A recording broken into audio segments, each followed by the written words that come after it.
Welcome back to Nomad Investing. Before we get started, I just want to say a huge thank you for helping this channel reach 100 subscribers. It really means a lot to me, and I hope I can keep providing value for you guys.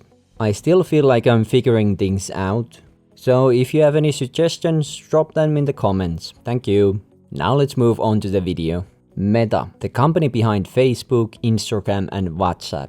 Also, let's not forget about Metaverse. Meta has become one of the most dominant and controversial tech companies in the world. And with around 4 billion monthly users across its platforms, it's safe to say that almost everyone on the planet uses at least one of Meta's apps. After crashing in 2002, Meta stock made a massive comeback, nearly quadrupling from the lows. But now with the stock trading around 600, down again from the highs, investors are asking, what happened? Is Meta's story over? Or is this just another buy the dip opportunity? Let's break it down. Overview.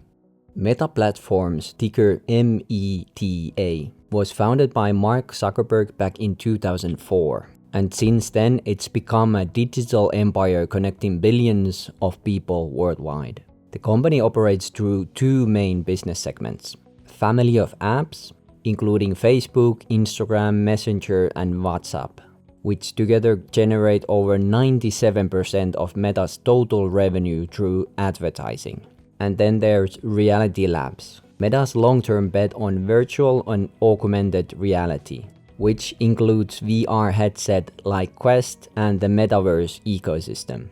And here's how massive Meta's ecosystem really is. Not just Facebook, but also Instagram and WhatsApp have about 3 billion monthly active users each.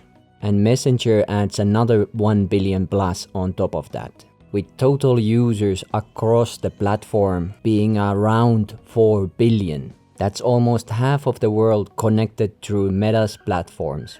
Demographically, Facebook's user base is aging, with the strongest engagement coming from users over 30, while Instagram dominates among younger adults.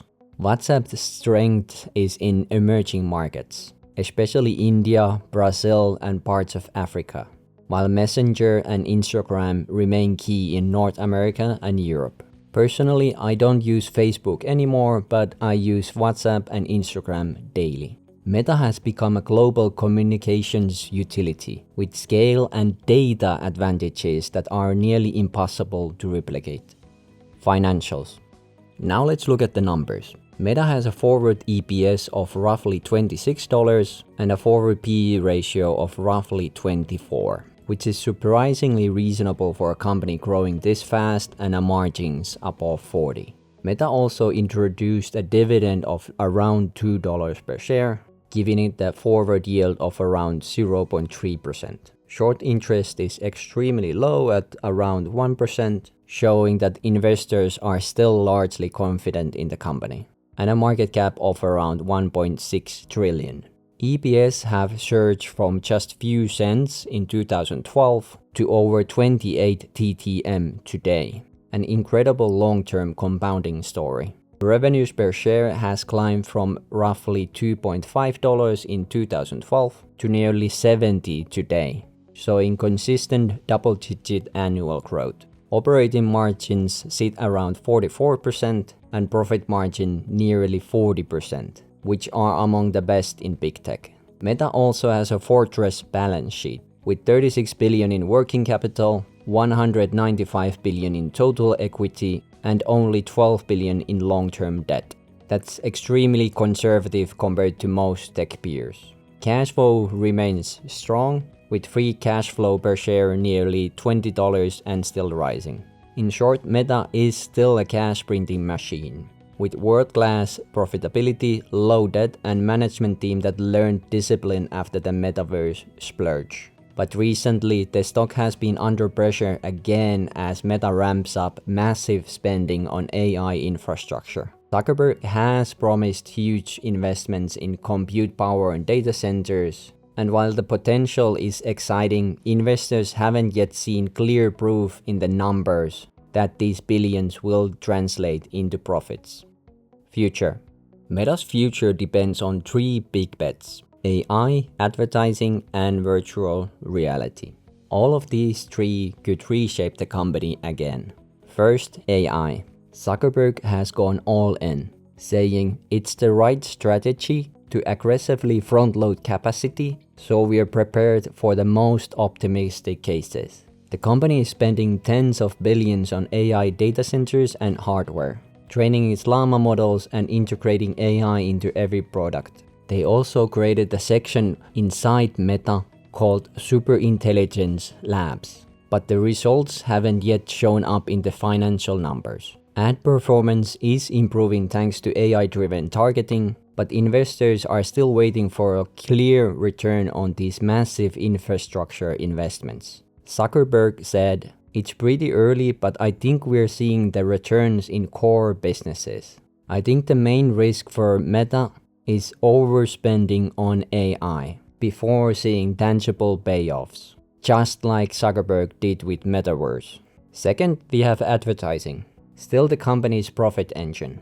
After Apple's iOS privacy changes hit them hard in 2021, Meta rebuilt its ad system around first-party data and AI optimization. Now ad efficiency and click-through rates are improving again. And as a global ad spending rebounds, Meta's growth should continue. And lastly, virtual reality. I personally have used Meta's VR headsets, and I really enjoyed playing games like Beat Saber. I genuinely believe VR games has a future, although far away one. For it to go mainstream, the graphics needs to get better and the hardware costs need to come down a bit. Right now, VR is still a niche hobby, but the potential is huge once the technology becomes more affordable and visually immersive. Other risks in the future include regulation and competition from TikTok and YouTube Shorts. But given Meta's scale, billions of users, and unmatched data, this gives Meta a powerful defensive moat. Intrinsic value. Meta's forward EPS is around $26, and analysts expect earnings to grow roughly 10% per year, though that could be quite volatile. I do think Meta will keep growing, but the short term might be a little bit bumpy because of all the AI and infrastructure spending. At some point, the spending will have to slow down, and that's when we'll really see if the huge AI investments will pay off big or just bring modest returns.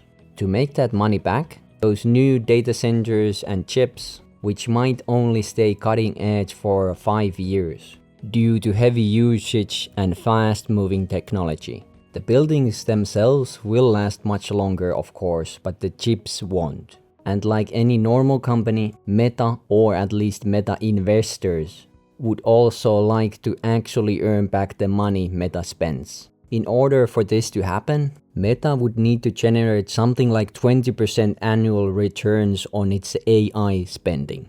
That sounds ambitious, and personally I doubt they'll fully recoup it. But even if they don't, that doesn't mean the spending was useless.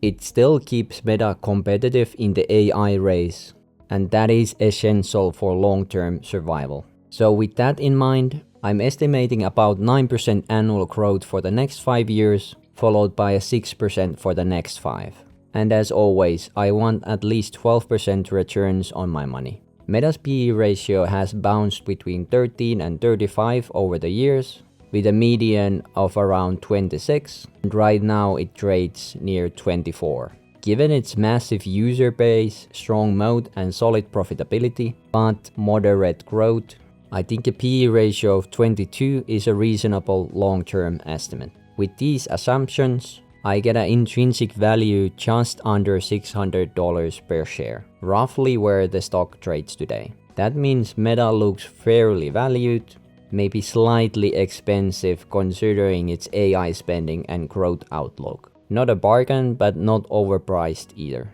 Meta Platforms has quietly become one of the strongest and most profitable companies on earth, with nearly $180 billion in annual revenue, 40% operating margins, and almost 4 billion users across its apps. It's a story of transformation. From a simple social network into AI-powered multi-platform tech giant, betting on the future of computing. Still, the big question is, will all this AI spending actually pay off? Personally, I do own Meta, but I bought it around $300. Before adding more shares, I would want a slightly better price. My guess is that the AI investments won't bring huge returns they are hoping for, but that's not necessarily a bad thing. Even if the payoff is modest, it helps Meta to stay competitive with companies like Google, Microsoft, and Apple. I really like the company's cash flow, scale, and staying power. And I think VR has a long-term potential, especially after trying games like Beat Saber myself. The technology feels amazing, but the graphics needs to improve and costs need to come down before mass adoption happens. So overall, I think Meta is a soft buy. A great company, but not quite cheap enough yet.